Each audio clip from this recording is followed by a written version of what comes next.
Hey there, this is the Beard Owl Podcast where we talk about two of the greatest things in the world, beer and Weird Al. And we're coming at you completely pre-recorded from a split-level cave 20 miles below the surface of the Earth. And we are proud to be a member of the OddPods Media Network. So, let's just get on with this stupid show. I'm Rob. I'm Nick. And I'm Joe. I love it.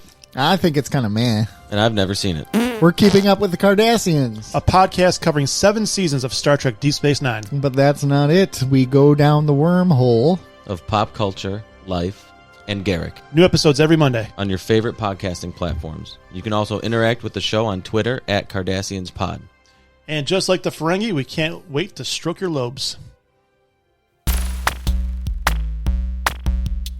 Oh, hey! How are you doing? Have a seat. Have a drink. Boy, I can glad to see ya.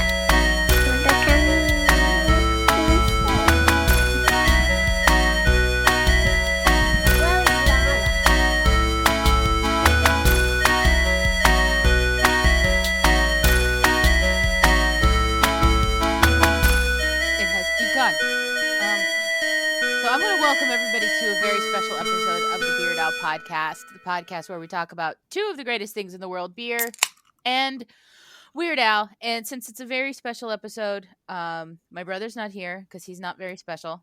So I just love seeing people's reactions when I say that. And my brother doesn't listen to the shows that he's not on. So I've been getting away with this for months. I know, it's great. Oh God. So I have very special people here on these very special episodes, and because I'm garbage at introducing people, I am very literally going to let you introduce yourself. So hello, tell the people who you are and what your podcast is, please. Hey there, guys. My name's Thomas Green. I am from Movies After Work, a podcast where my co-host Alex and I literally just turned our 1 a.m. Denny's trips talking about movies and parenting, and we turned it into a podcast. Nice. Oh, okay. So, favorite dish at Denny's? I'm a big waffle guy. I like to just sit there and munch on a waffle. So, would you call yourself the Waffle King? Weird Al reference. I would like to. Waffle King. I'm a moons over my hammy person myself. If I'm going to get something at Denny's, that's probably what it's going to be. But I like to substitute sausage for the ham. So it's like moons over my sausage, which doesn't have quite the same ring to it, I guess. Yeah, they need to work on that. That's on them. Yeah, they do need to work on that. So if you haven't, people listening to this, if you haven't looked at the title of the episode, we're talking about Weird Al's final proper album, Mandatory Fun, today. We're gonna, as we do on these album rundown episodes, which, by the way, this just so happens to be the last of our first pass through all of Weird Al's albums. I haven't done them in order. It's just like people want to talk about like whatever, and the last one just so happens to be the last one of our first time through. So congratulations. I am honored. You've won. Underqualified, but honored. Well, this is a fun one, you know, because like for people like us in our sort of age bracket, like this isn't as hard coded in our DNA as some of the other Weird Al offerings out there. Oh yeah. But before we jump into talking about the album, since it is the Beard Al Podcast, I'm legally obligated to have beer. So I just chose the weirdest beer that I had in my fridge right now.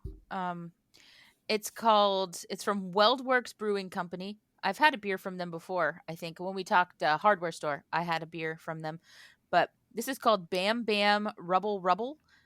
It's a sour wheat ale brewed with fruity rice cereal, strawberry, milk sugar, vanilla, and marshmallow.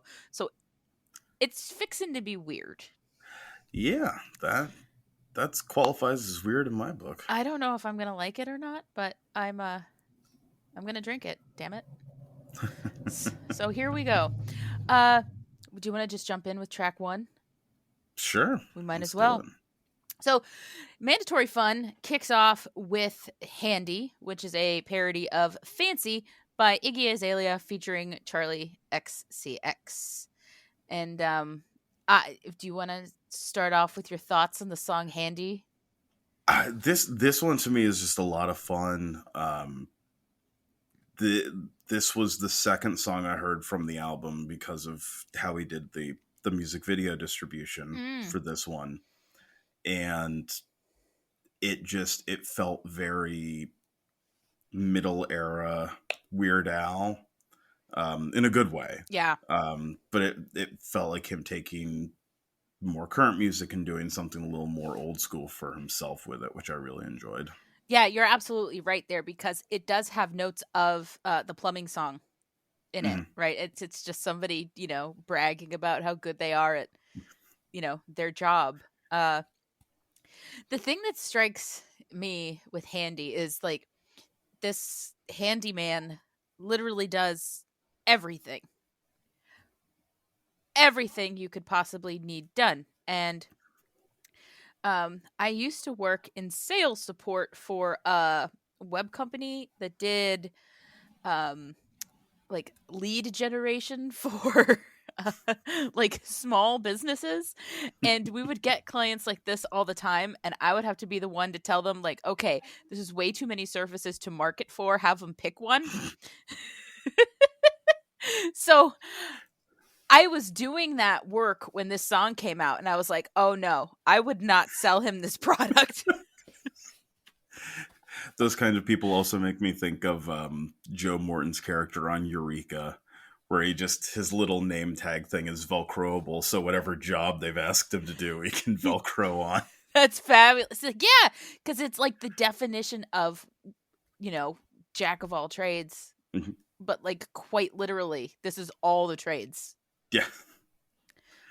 And very much a handyman of just like, yeah, I'm just going to show up to do this. And then, I'm going to decide that 3 or 4 more other things need done. So I'm going to do those too. I'm just going to do all of the things. Yeah. And this is one of those Weird Al songs that I think we're going to hit a couple of them as we go through this album, which it doesn't necessarily speak to Weird Al so much as it speaks to the state of pop music. But like when I go back through Weird Al's older catalog, a lot of the parodies that he did, I can still, I will still have like recently heard the original song at some point. Yeah. I can't tell you the last time I heard Fancy. Yeah. And most of the parodies on this, same deal. Oh yeah. No, there are many, there's 1 or 2 songs on this that I go, have I ever heard this original song before? I can't remember. Yeah. It's like, no, probably not. And so I think this is, that kind of leads us into track 2 on the album we made a beautiful segue without even like realizing it. It just happens. It just happens. Like, this is what you get when you podcast. Like, you just naturally segue. Yes. So track 2 is Lame Claim to Fame, which is, it's a style parody or a pastiche, as it were, of Southern culture kids. So they're an American rock band known for their eclectic sound, combining elements of rockabilly, surf music, country music, and R&B. I have never heard of them. Same. But this song is fabulous. Lame Claim to Fame.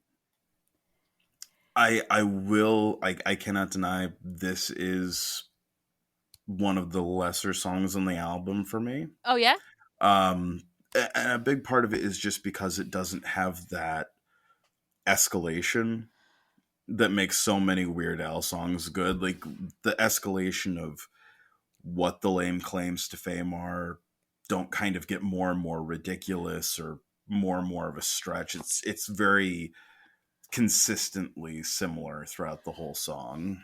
That's a very fair assessment, actually. And, I that had not occurred to me, but, I just listened to this album all the way through today Mhm. Again, that could happen on any random day of the week, but it happened today because of this. And so I'm thinking, like, yeah, like you're right. Because like a lot of what Weird Al does is, I think of the song "Good Old Days," right? Yes.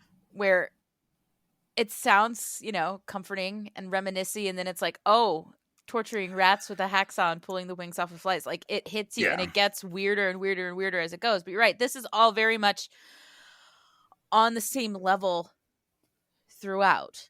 Yeah. Huh. I mean, I like the idea of having a lame claim to fame. This is one of those, not necessarily the song itself, but the title is something that's Mhm. very pervasive in like Weird Al circles. It's like, oh, like I was once 10 feet away from Weird Al. That's my lame claim to fame.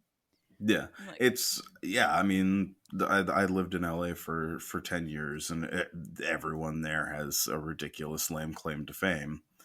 It's just part of part of living out there. So a lot of these I hear and I go, I think someone told me this once.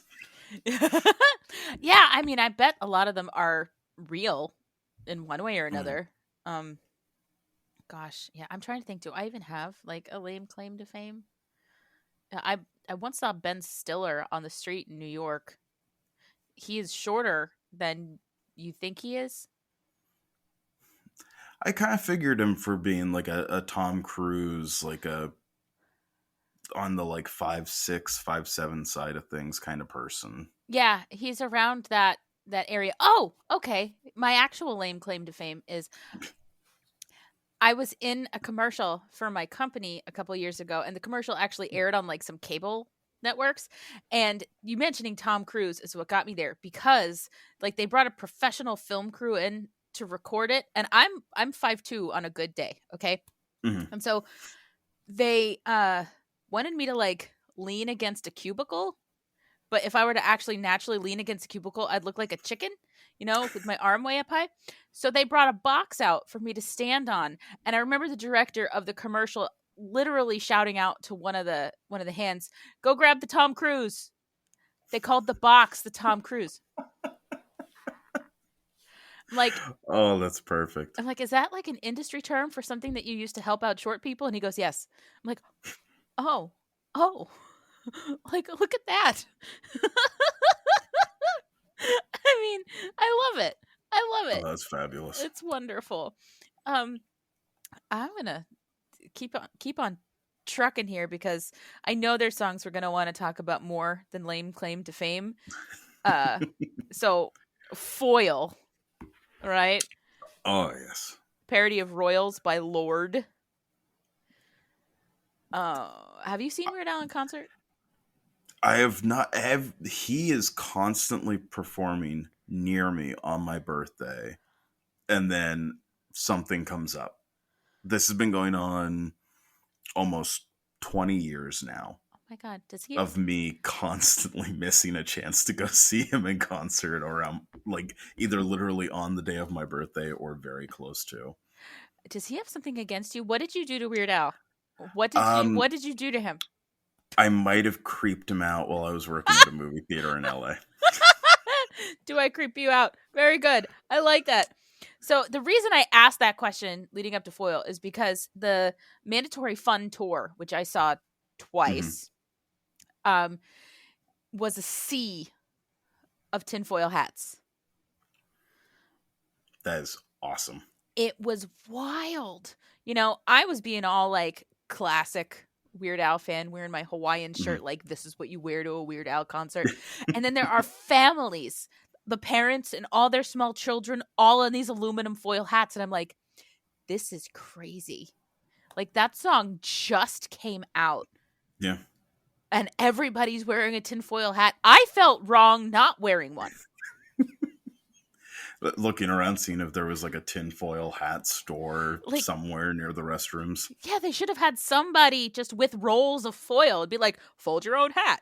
Like, Oh, that would have been fantastic. yeah, That would have been a blast. would have been an absolute blast. But this song does the thing that you wished Lame Claim to Fame did Oh, yes. in a spectacular way.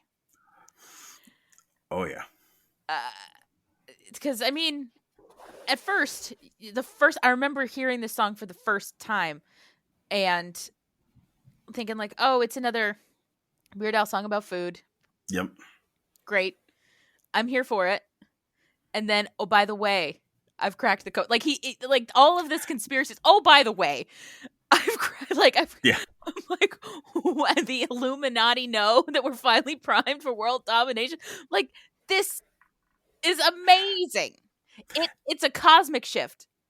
It's this amazing shift in what's going on in the song. And yeah, it's a great subversion of expectations for his longtime fans. I don't think it's a coincidence that the music video features, Patton Oswalt, Thomas Lennon, Robert Ben Grant, these people that have definitely had careers inspired from him.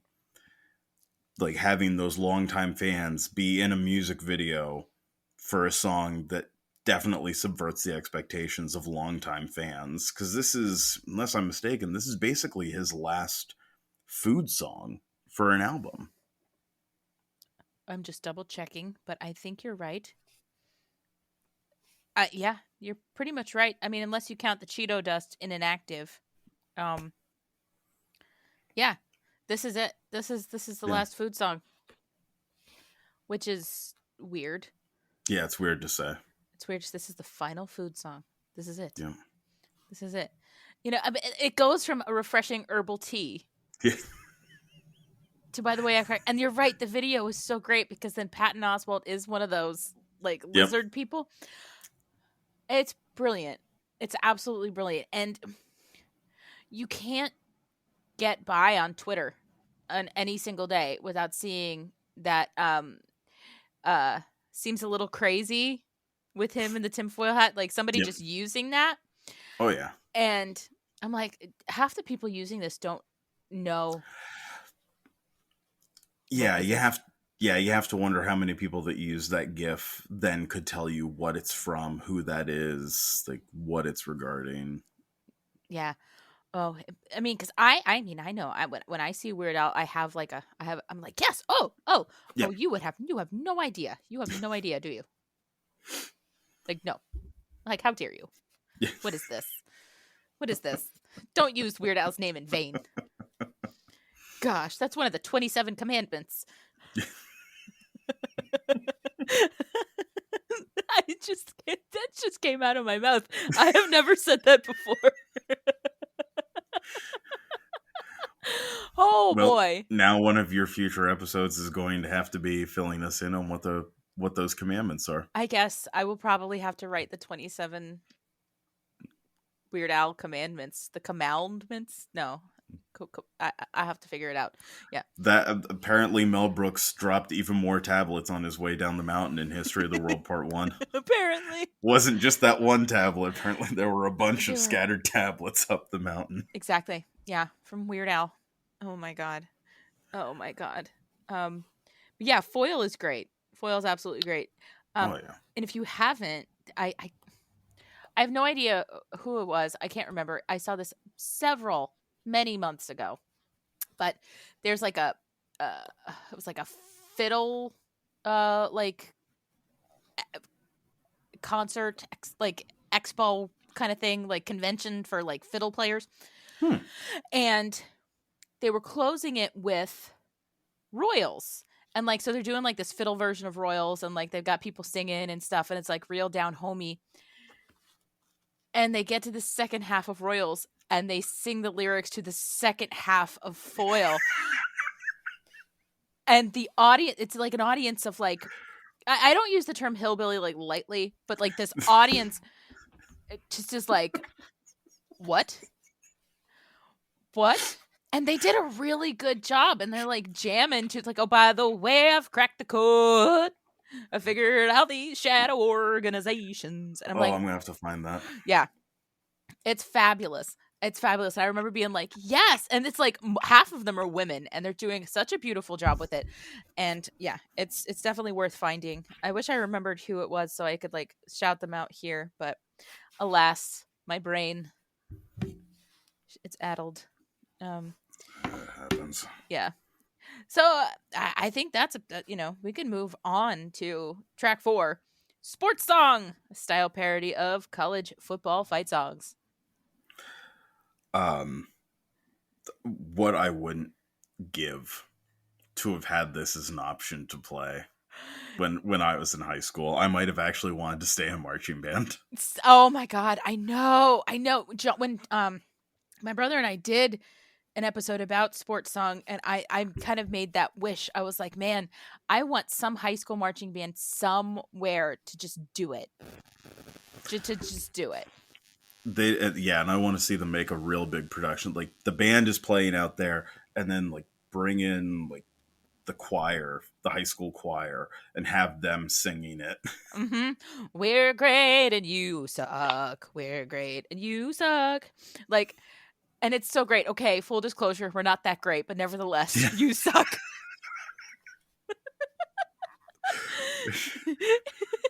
Like, because that's all fight songs are. Oh yeah, I was like, we're great, you suck. yeah, we're awesome. You're lame. Suck it. Like, Yeah. and yeah, and in my family, we're all about self-deprecating humor. So yeah, for it to suddenly just be like, okay, full disclosure, we're not that great. Yeah, that for us, that moment hit, and we just went, okay, this is a great song. It really is. It's, I mean, whether it's this or Since You've Been Gone or Harvey the Wonder Hamster, his little like fast one-off short songs are always a hoot.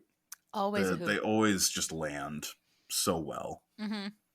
And this one really, really did, because like it's something that you feel. Like my brother and I are fans of rival professional football teams, and so we have quoted lines of this to each other, like when our teams play each other. It's like, we're great and you suck. Like your impending loss. Ho ho.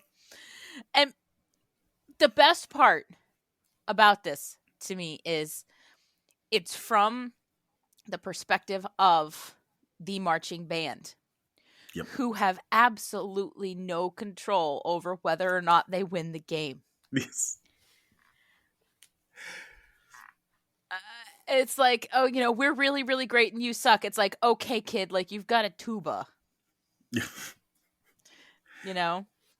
I mean, I was in marching band the whole way through. I played the clarinet, and I single-handedly led my football team to victory with my clarinet every time. No. Yeah, I played one game, was tenor saxophone, and I forget what happened, but there was something wrong with my reed, so I didn't actually play. I marched and pretend and like hit the buttons to make it look like I was playing. Oh yeah. We had a lot of people do that. My marching band kind of sucked, and we had a lot of people just kind of pretend. Yeah, well, and that's the only part of the high school marching band experience that this misses, which makes me assume it's college, is that it feels like the end of the song that's eventually just turn into them going, yeah, we actually don't care who wins. We want to go home. Yeah. We're cold. We're cold and we want to go home. Oh my God. That's how I felt like half of the high school football. Because I went to high school in Pennsylvania, and like you get to the end of football season, you're cold. That's where I am right now. I'm in Northwest Pennsylvania, and you never know from minute to minute. You could look outside after you've been outside without a coat, look outside and go, when did 10 inches of snow show up? Oh, so yeah. I'm from Northeast Pennsylvania. So we're just both at the time, weather's basically the same. You get a little more lake effect. Yes. Type situations. But we get Lake Erie keeping things too interesting. Yeah, I was going to say, it's keeping it exciting. Speaking of exciting, word crimes.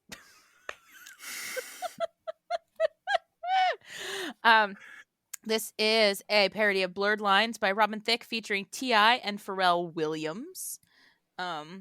Also with writing credit on this song, Marvin Gaye, thanks to the lawsuit against Robin Thicke. This song also single-handedly is the only good thing about Robin Thicke. Yep. Yeah. It's the only good thing we've gotten out of him is a parody of his ripoff song. Correct. Yes, that is the only thing Robin Thicke has given to the world as a yes. Yeah. The Weird Al parody of the song that he ripped off of Marvin Gaye is the best thing about him. Yep. I'm glad we're in agreement there. Like, Oh yeah. I really went on a limb and said that, and you could have been like, I love him on The Masked Singer. He's my favorite judge. That could have been awkward. But I forget that he's a judge on that show. yeah. I always just see Ken Jeong and Jenny McCartney sitting beside each other, going, "How does that work? I don't know. What do they talk about?" They couldn't possibly have anything to talk about. Like, I religiously watch that show, but like I actively hate all of them. I don't like anybody that's regularly on that show. But I love that show. I feel like at some point they should have replaced Jenny McCartney or Robin Thicke with Joel McHale and just let him be a regular judge. He's good. Yes. He's good when he comes out. He amuses me. Who else was really good when they were a guest judge on there? Oh, Will.i.am was a really good guest judge. Agreed. He was really good. I've seen bits and pieces of the show as a whole, but the clips I've seen where he was a guest judge were fantastic. Yeah, he was awesome. But I mean, you spend half the time trying to figure out who's underneath this costume with these like clues that are like really like okay like that. There's like many steps to a lot of these clues here, you know, in a lot of the cases. You spend half the time doing that, and you spend the other half of your time like distracted by Jenny McCarthy's breasts, and it's like, I'm sorry, but like seriously, I feel like they're their own entities.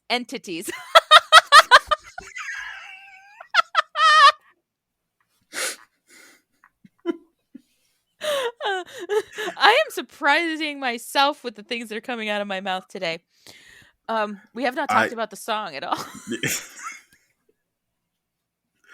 I will say my dad is an English teacher, so he highly appreciates this song. I'm an English teacher too. Yeah, I love it.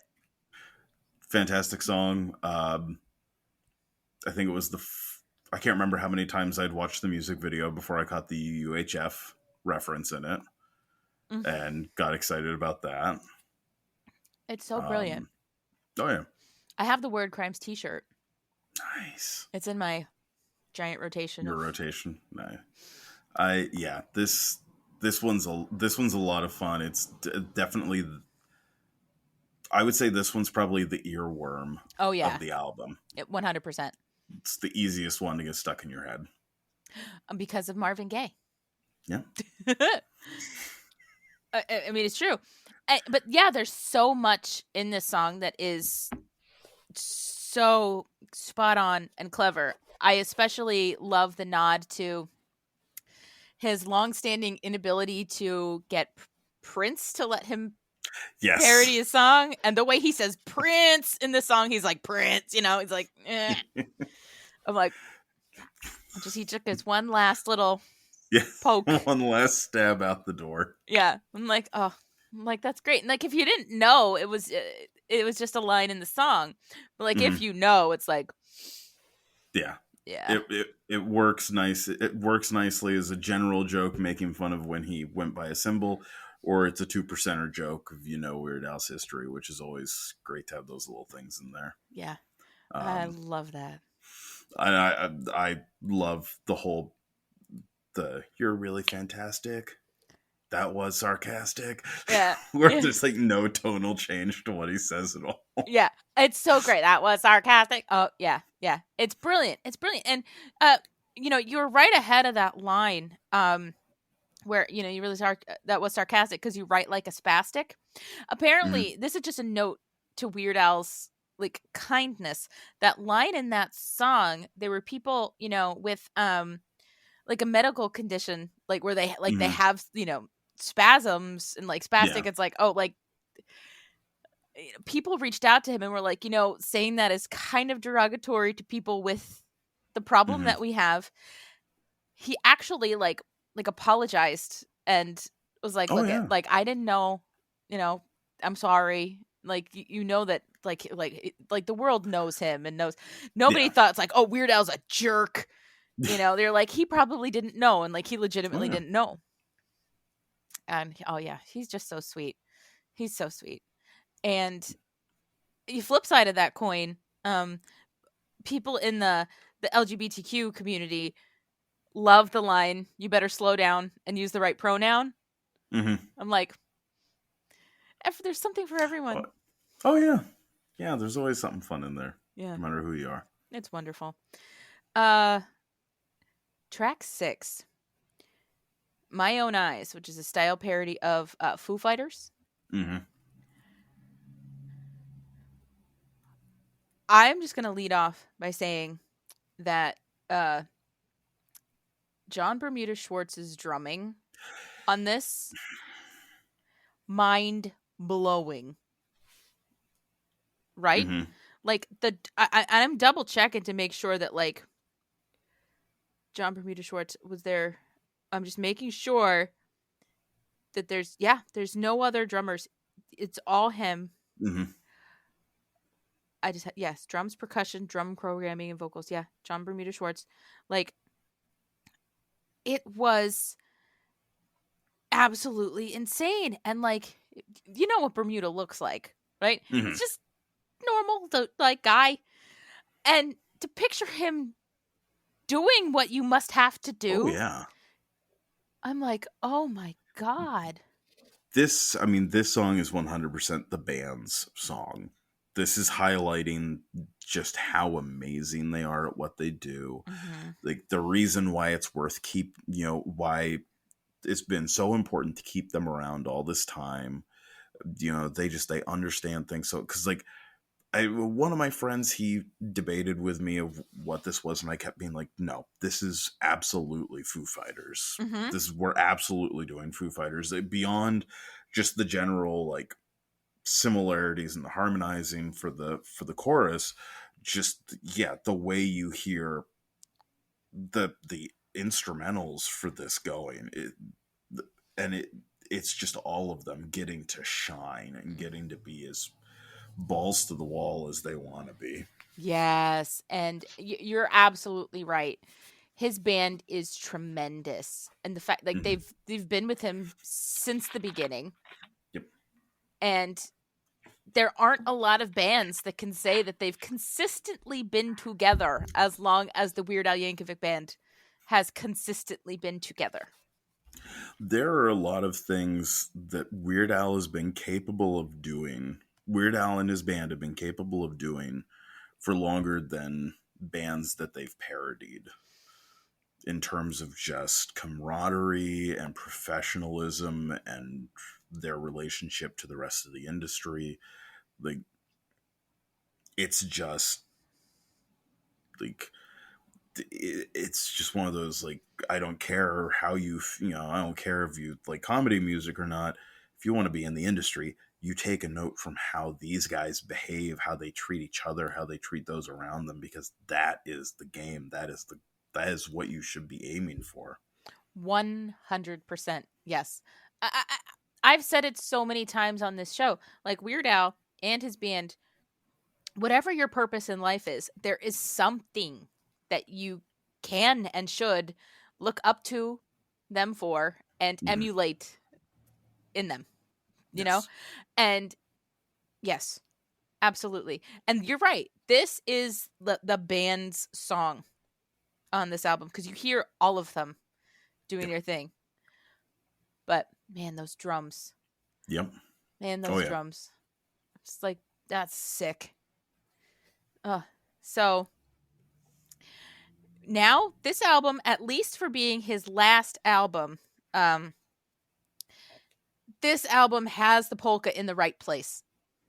Yes. I have made points on other episodes of the show that the polka needs to go in the middle. It bothers me on an album when the polka is the last song, because I don't think polkas are strong enough to end it on. Polka's a nice palate cleanser in the middle of an album. So I would argue that having Bohemian Polka as the finale of Alapalooza, I will argue that did belong, because that's a grand finale. but it's also a different type of polka than normal. It's not a polka medley. Yes. Yeah. Yeah. Okay. I will give you that one. But like, Dare to Be Stupid. That ends with the polka. That album is great, except for that. Like, switch it. Switch that with Slime Creatures from Outer Space. Just switch it. Well, and that, like, I can't think off the top of my head the point where it changed. I think Off the Deep End was officially when he didn't have to think about this, but there was also the factor of, okay, you've got a record that's going to have to get flipped at some point, so we got to organize, and yeah, I imagine that probably played a part for some of them. Oh yeah, I'm sure, because I mean, a record being flipped, and even still, the last album that came out on vinyl was, I want to say, could it have been Off the Deep? It might have been. Oh my God, my buddy Russ from the Infectious Groove podcast would know. He told me this like a couple months ago, and I've forgotten because, again, my brain is just too full of things. But like you didn't have to flip a cassette tape too. So like whatever it is, like there was flipping. Also that, there was flipping happening. But in the middle of this, we have Now. That's what I call polka. Which is a brilliant title. Yes. That I feel like for so many people in our age bracket, that's just it's a great joke line because we grew up with those. Because I know, like, the theater I work at, our cleaning music, I can't stand it. I cannot stand the music, and I've started at first I called it crappy middle school dance music. Now I just call it, now that's what I think the 80s sound like. Album 7. That's fabulous. Because you listen to this music and you go, man, this is a bunch of like 20-somethings who think that the 80s music sounds like this, and I don't think they've listened to 80s music. No. Make it stop. No. It's like a bunch of kids listened to the Never Ending Story soundtrack and went, that's what the 80s sounded like. Right. Oh, I mean, like, seriously, what bothers me so much is that song. I think it was The Weeknd did it, but he did a whole lot of sampling of Young Turks by Rod Stewart. And, you know, young hearts be free tonight. And I'm do-do-do-do. I love the Rod Stewart song. I'm just like, what is happening? Who knows? That's. But the Now thing is exactly what most of Weird Al's polkas were, because the Now That's What I Call albums are time capsules of a certain period, you know, in music, and his polkas by and large are just that, and that's exactly what this is. I love the beginning of it with Wrecking Ball. Oh yes. We clawed, we drained our hearts in vain, we jumped, never asking why, we kissed, I fell under your spell. I'm just like, no, don't you, I will always want you. I'm like, it's just so great. It's so great. I mean, half these songs I don't know. I found out about Timber after hearing this song because my, at the time, girlfriend, now wife, made a comment that she couldn't get this song out of her head. It was driving her crazy. I was like, what's the song? Timber. And I'm sitting there with the album playing, getting closer and closer to the polka, going, oh, I can't wait for the polka. It starts playing and she just glared at me. That's beautiful. But yeah, this, as weird as this might be as a way to describe it, this to me is his most performable polka. 100%. Like if I had to pick one of his, like if you told me like, okay, you're going on some show and you've got to perform a Weird Al polka, which one are you picking? I would pick this one. I feel like it would be the easiest one to do, just the one that would flow the best. Yeah. I mean, I have done one polka at karaoke. Nice. I've done it twice now. I've done the same one because it just went so well the first time. Polka Your Eyes Out from Off the Deep End, because that's the one that starts with the Billy Idol riff. And that's actually the one that I did when I was dressed up as Weird Al for Halloween for my birthday.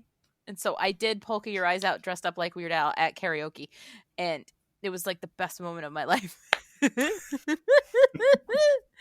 Yeah, but I see what you're saying about this one too, because it does have like the transitions. Hi, puppy. Oh, Hello, Gus Gus. oh, hi, puppy. Sorry, I'm not even Oh, cutting you're that fine. part out. Like, there was a dog here, and the people need to know. So, please tell us your dog's name. His name is Gus Gus. Gus Gus. He is a golden retriever, Australian cattle dog, and German shepherd mix. Oh, he's Australian German. Interesting. Yes, I mean, he's all around the world. I love it. Very hyper and happy little guy. Oh, as he should be. Well, hi, Gus Gus. Yeah, you've been on the show. Oh, I love it. Yeah, but this polka kind of goes all over the place. I do really enjoy the timber part, but just because of the way he goes, timber. You know? But if I had to pick a favorite part of the song, this polka, it's the thrift shop part. Because of the little lines that he says. Like, Oh, yeah. in it, like, I wear your granddad's clothes. That's right. I look incredible. I do. I'm in this big old coat. It's large. It's large. Like, nothing beats that. Nothing beats that, man. Absolutely nothing beats that. Oh, yeah. See, and I love the somebody I used to know section, because with the way it plays and the time that takes place after he says the line, I can just imagine if he's performing it, now you're just somebody that I used to know, and as he's saying that, someone walks past and just throws paint on him. Ah! Just to go in with the music video. Oh my god. Yeah, it's beautiful. It's beautiful. Oh god. I mean, it's a good polka. And apparently at the end of the Get Lucky portion, he says Up All Night to Get Lucky 27 times. Wow. So, somebody nerdier than me counted. Yeah. So there's that we have going on for us. But, we're on a good pace here to get through this album in the time frame that I like to keep these episodes to. So let's shove on to Mission Statement, which is a style parody of Crosby, Stills, and Nash. And anybody who's ever worked in corporate America finds this hilarious. Yes. Everyone who has worked either in corporate America or in a highly volunteer-based environment like community theater. Okay. Because both are very much about their mission statements and bragging about them and just shoving them in your face. So yeah, the first time I heard this one, I was with my dad, who loves Crosby, Stills, and Nash. So between that and both of us just resonate the relation to the mission statement, it was just the two of us howling, laughing the entire song. It's brilliant, especially with the synergy, like the constant return to synergy. Yeah. Oh, for sure. Like every time my company has like a big like town hall meeting, or even just like a small department kind of thing, and then there's some people that just talk this way in meetings anyway. It's like, well, we need to leverage our resources in order. I'm like, like, I've been called a resource. I was sat in a meeting where somebody above me says like, oh, I have a resource for that. I'm like, it me. I'm the resource. Like, leverage me. Like, oh. Yeah, I actually just sent this, the video for this to my boss today as I was re-listening to this album. I was like, if he hasn't heard this, he should, because he'll find this funny. And he wrote me back. He's like, oh my God. He goes, I haven't seen this. This is great. Thank you. I'm like, you're welcome. So anytime you find yourself taking your job a little too seriously, just remember, it's all jargon, baby. Yes. And the style parody musically, this is like, oh yeah. chef's kiss. Yeah.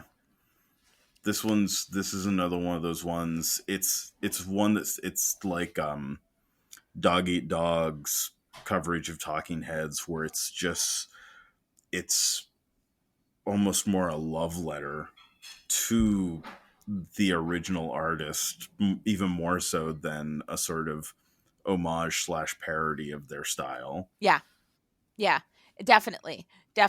I mean, this is definitely. I keep saying definitely. Like, who am I?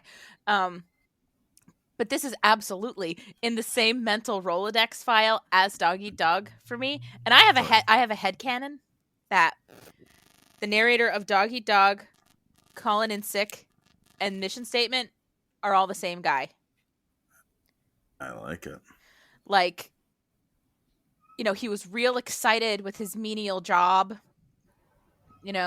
but I don't know, something happened and he got fed up with it. So then he's calling in sick, and then you have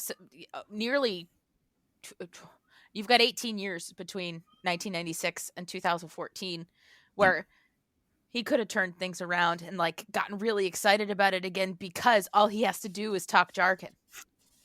I was about to say, he somehow, even though he kept calling in sick, he managed to get promoted, and now he has to talk in jargon to make sure that nobody knows he doesn't know what he's doing. Exactly. So that's my headcanon. This is a triptych, and I will believe that until proven otherwise. So Weird Al, if you're listening and I'm wrong, don't tell me. Because I like thinking this. This is my interpretation of the art. Absolutely. God. So yeah, Mission Statement, beautiful, perfect, wonderful. Track 9, Inactive, parody of Radioactive by Imagine Dragons. Yes, the Imagination Dragons. The Imagination Dragonations Emporium of Dr. Parnassus. Yes. Now there's been a Terry Gilliam reference in here. I'm a happy man. Thank you. You're welcome for that. We've now covered both of my 2 all-time favorite directors in this episode, so I'm happy. Oh, look! See, all by accident. Everything that I do well on this show is not on purpose. That's our show in a nutshell. Yeah, we like to have. We purposely have guests on because they make us sound more professional. Oh, no. Hard same. Like, when it's just me and my brother, first of all, we've known each other all his life, most of mine. And we say things that I'm like, I have to stop and say, dude, that was only funny to us because we're the only 2 people in the world that know what happened. See, the reoccurring on our show is I'll say something and Alex will go, I don't get that reference, but I'm sure it was great. So yeah, guests are cool. I like every other episode of the show is a guest because my brother has a baby. She's 3, but he doesn't have enough time to fill a weekly release schedule. So I'm like, well, I'll just talk to other people. People want to talk about Weird Al, and look at this. It happens. I'm talking to people. I'm talking to you. This isn't talking back. So, yeah, I'm talking back. So, Inactive. This is another one of those songs where, like, this... I don't like the song Radioactive at all. I feel like they were too, like... They took themselves too seriously with it. I remember a live performance of this somewhere. It could have been like the Grammys or something like that. And they had like these giant drums and there was like water on them. So every time, and he hit it like real hard. I'm waking up, and like it splashed everywhere. Like it was this big, like serious, like, yeah, I'm waking up. I'm like, yeah, well, I'm waking up in Cheeto dust. Like, It's funny that you think they take themselves too serious. Have you ever seen the music video for Radioactive? No, because I don't like it. It's Luz Diamond Phillips running an underground puppet fighting ring. Oh, really? Okay, yeah, I may have and to they watch were that. and they were actually they were the first celebrity guests to be on the show Impractical Jokers. They had two of the guys open for them as a punishment. Oh, wow. Okay. So I can recant.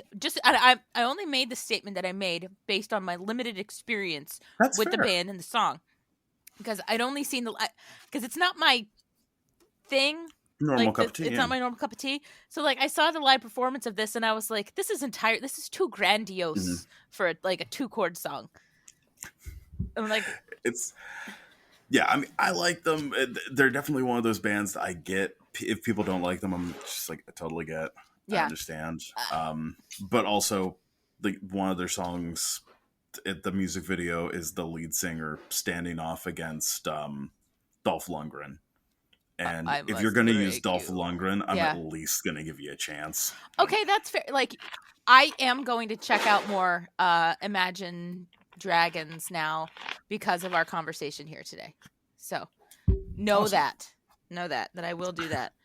But yeah, this is just one of those standard Weird Al, I'm a lazy person song. I can't reach the remote. Yep.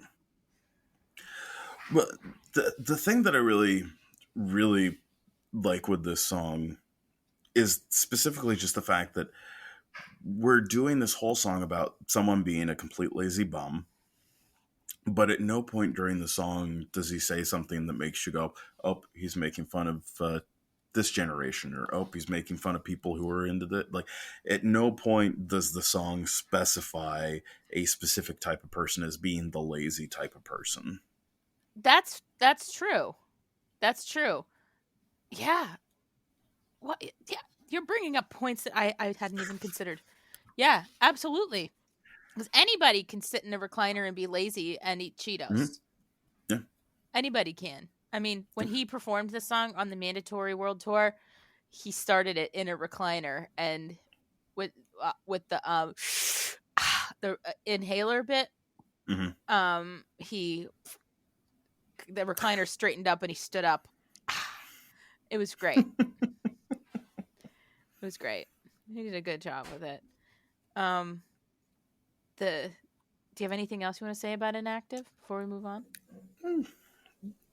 I mean, I thought it was fun. Thought it was funny. But yeah, especially for me, that was my standout point for it, because that's what has always stood out about the song for me.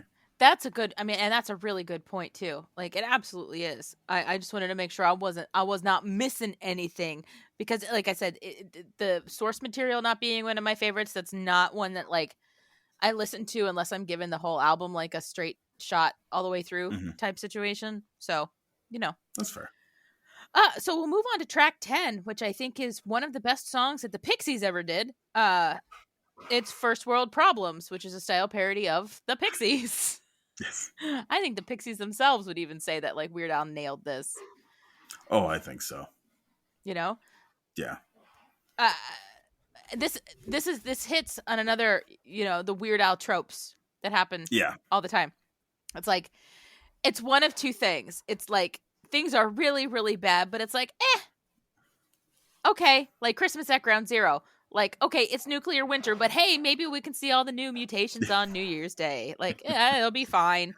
Everything's cool, right? Or the other side is like this tiny little itty bitty thing is going wrong, and it's the worst thing ever. Mm-hmm. I love the dichotomy in those two things. And First World Problems is that, and like, you listen to this song and you're like, yeah, that's happened to me. Like, I feel that one. Yeah, you hear one of them and go, yeah. I feel that one, and I feel it hard, like, First World.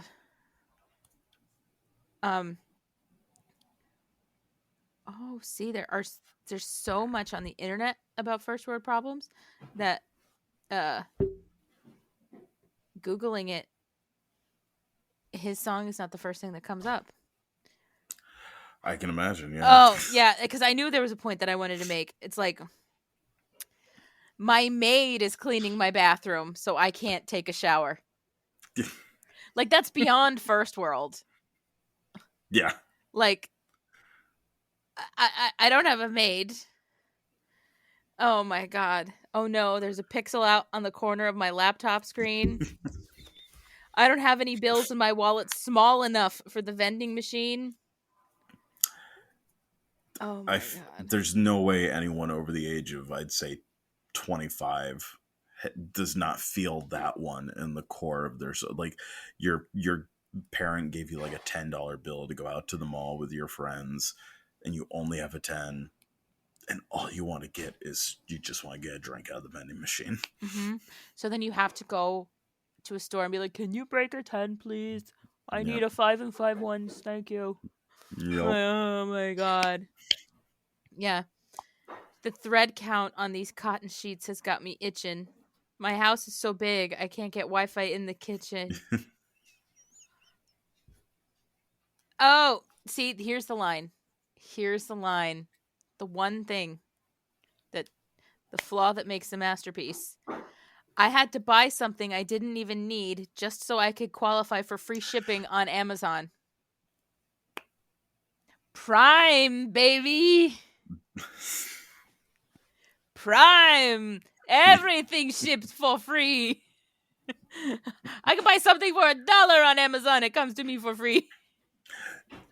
Yeah, I definitely, because when I was listening to this song today and it got to that line, it's just like it led me down a mental rabbit's hole of just thinking about the whole business model of Amazon and just going, oh man. All right, well, let's go, corporate America. Let's go work for a while. Yes, synergy.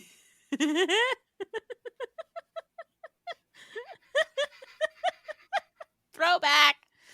Oh god. Yeah. But yeah, these first world problems, you feel a lot of them. Yep. Some of them I'm not quite first world enough for, but I get it. I can pretend to sympathize. The song I do totally get though. Track 11. Tacky. Oh yeah. Feel that one. Yes. Hard.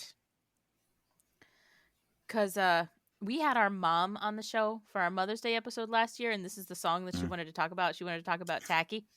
And she started listing, she's like, I am Tacky. I embody Tacky. I'm like, yeah. She's like, I'm wearing my Crocs right now.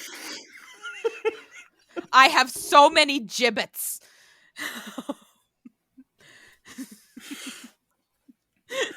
She started rattling off what all of her gibbets were. And she's like, I don't threaten waiters with bad Yelp reviews. It's like, I compliment the good ones and I tell them, I'm going to Yelp you good right now. She told a story about how she was in like this mafia Italian restaurant in New York City. And the guy was like, is everything okay with you? You know, like they treated him real good and stuff. And she's like, I'm going to Yelp you so good. They gave her free tomato sauce. And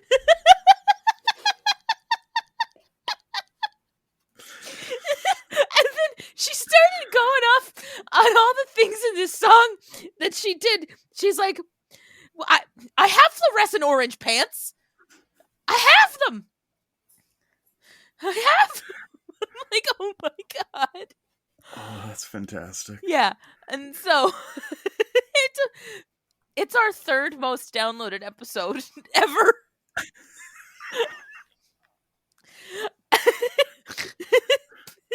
It's just like, and she had 2 Imperial Stouts and got hammered while she's telling these stories about how tacky she is. I think for me, the biggest takeaway with this song and the biggest memory I have is this song came out. People were watching the music video for it because it had a bunch of celebrities in it, was a single taker. Yeah. And because it was the thing that was trending. So a lot of people were watching. And the amount of times where I had this conversation is insane, but it would just be like, oh, you watched that music video? What'd you think of it? It was good. It got ridiculous when they just started making up random stuff. I was like what? And like, I mean, like, taking a selfie with a dead person at a funeral. I mean, like, that's weird to make up. That's not made up. None of it's made up. There's multiple occurrences of that online. Yes. No, there is. Oh my God. What is wrong with people? I know. When we were talking with our mom and we got to that part of the song, she's like, "You have my permission to take as many selfies as you want with my casket."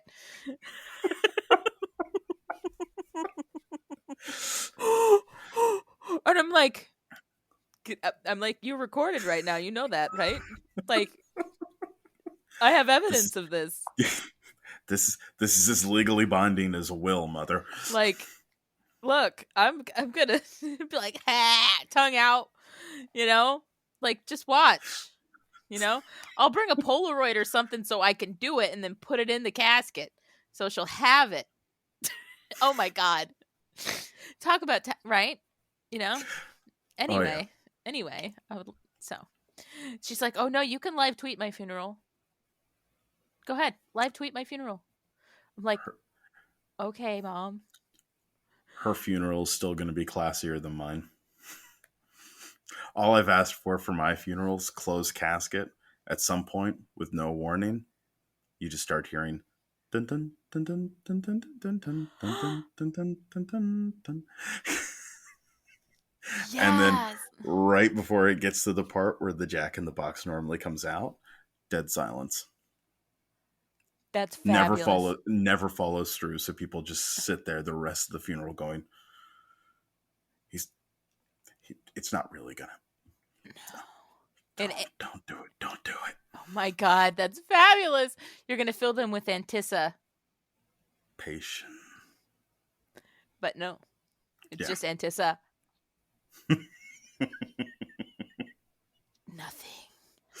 Nothing. But yeah, this song was great. It's what he opens every concert with on the Mandatory World Tour. He'd come in from the street. There's a great video of, it's like a montage of clips from that tour. Him like kind of doing the walk like on different streets and different places, like opening the song and then just kind of walking into the venue and all that stuff. Brilliant. If you can find that on YouTube, just like seriously, like just like tacky montage Weird Al, like it's fabulous. Oh, I'm gonna hunt that down. I saw him do it. Maybe it was on Conan. It was Conan. Where I saw where he did that, it wasn't until like the last couple lines of the song he was actually on the stage. Yeah. It's great. It's absolutely great. He really plays with the crowd with that song, and it's a good song. I mean, Happy is good too. I've got no problem with Happy, but I just like Tacky. I feel it. Yeah. I feel it in my bones. And the last track on Mandatory Fun, he ended it in style with a song that is over 9 minutes long, a style parody of Cat Stevens' Jackson Park Express, which is, in my experience with a lot of people, this is a love it or hate it song. It's so for me, I think because it's having to follow up things like Trapped in the Drive-Thru and Albuquerque for his kind of long song craziness, it's competing with those. And so as a result, it struggles a little bit. It also has kind of the rare distinction for something that's not super lesser known, like Lame Claim to Fame, of my dad, who's big music guy, like tons and tons of CDs and records and stuff like that, listens to so much different types of music. It's one of the rare ones that he listened to and was like, I'm not entirely sure what we're doing here. I'm not sure who this is. And for me, I had to eventually look it up to see for sure who he was doing with this. Yeah. And I mean, it is that for a lot of people. because he's not really emulating the voice except in the parts where he goes, oh, like it's that Cat Stevens, oh, like those little bits where he does that. I like this song very much because nothing happens.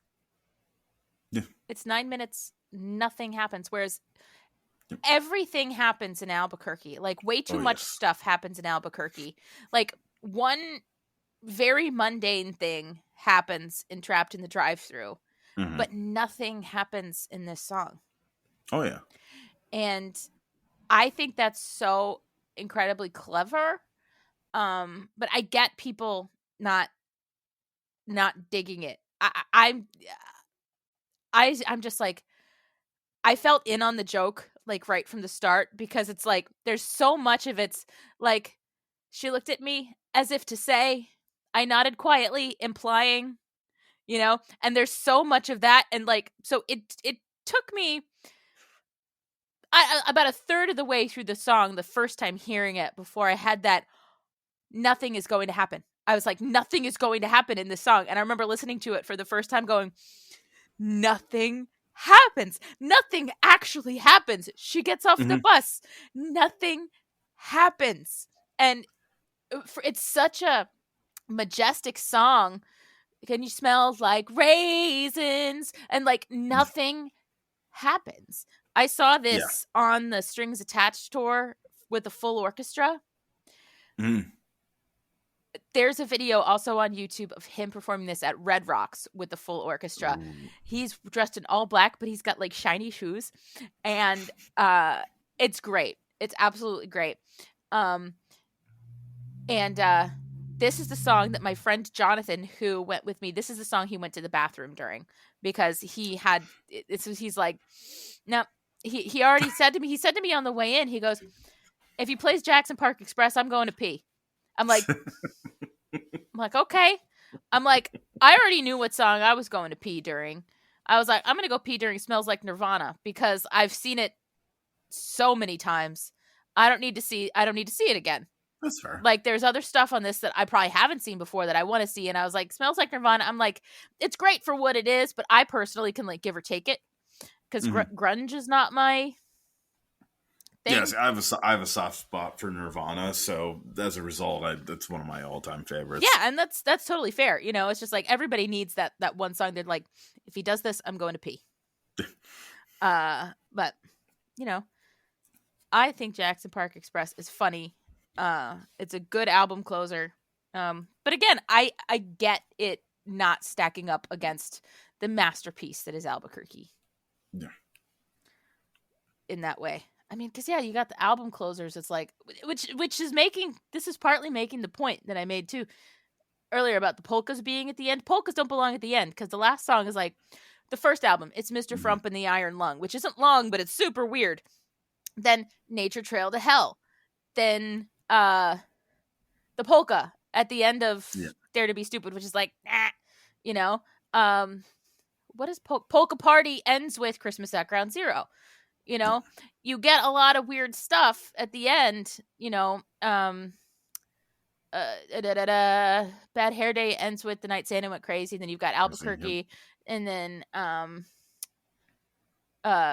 Poodle Hat ends with Genius in France. And then you've got, you know, Trapped in the Drive-Thru, which is not the last song on Straight Outta Linwood. No, that's Don't Let 'Em Load This Song. But still, when you're talking about like opuses, or is it opie? Yeah. What's the plural of opus? Let's go with opie. I like opie. When you're talking about opie, here's you know, I get it not stacking up in people's minds in that way. So, but I like it. Yeah, and it's that whole like that type of song of like the extra long. It's kind of like how it's hard not to hear a polka on a new album and go, okay, let's see how this stacks up against all the other polkas. We did a bracket about that last March. Yeah. Oh, all the other oh my God, there's so much.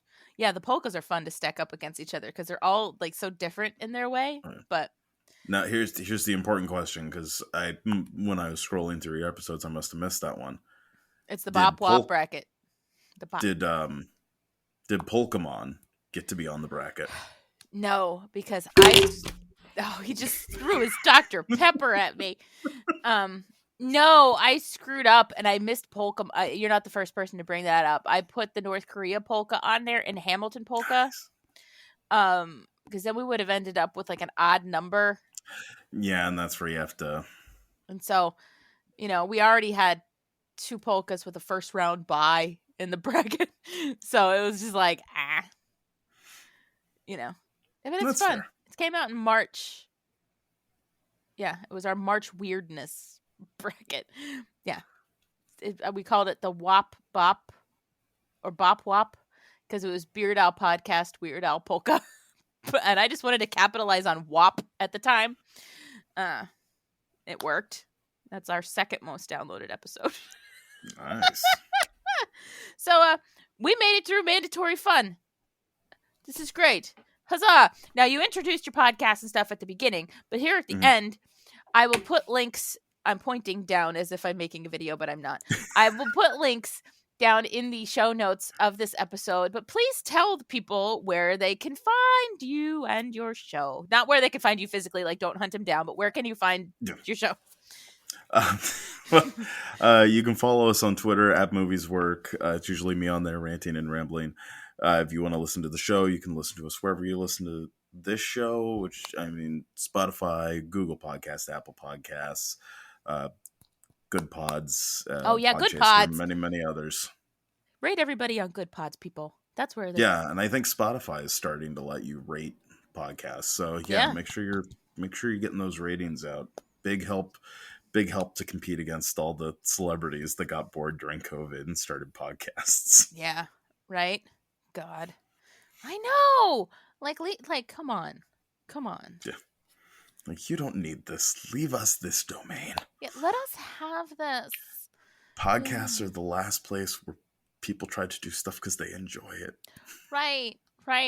Come on. Like, seriously, these people that are like, so like, I want to find like a really smart way to use the phrase media gatekeepers, but like I can't. But like that's, I'm like, this is the one place where we don't need a gatekeeper. Like the gate has been kept for you. Like let us like, I don't know, open our door. I don't know.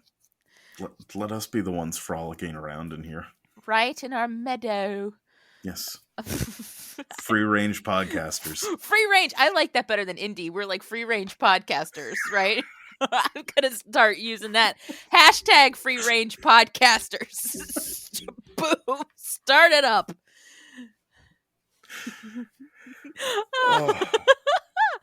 This has been so much fun. Oh, it's been a blast. I'm so glad you had fun. Thomas, thank you for being here today to talk about mandatory fun.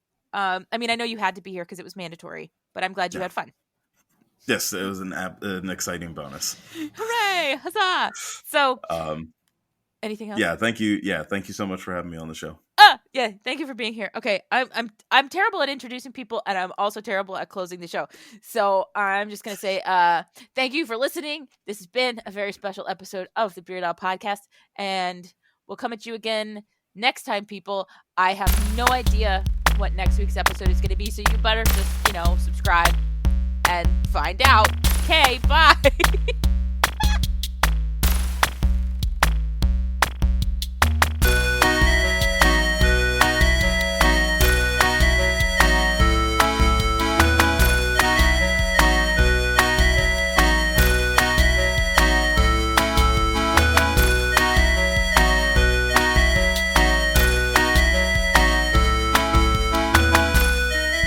Sorry, we got a one. We got a pencil again.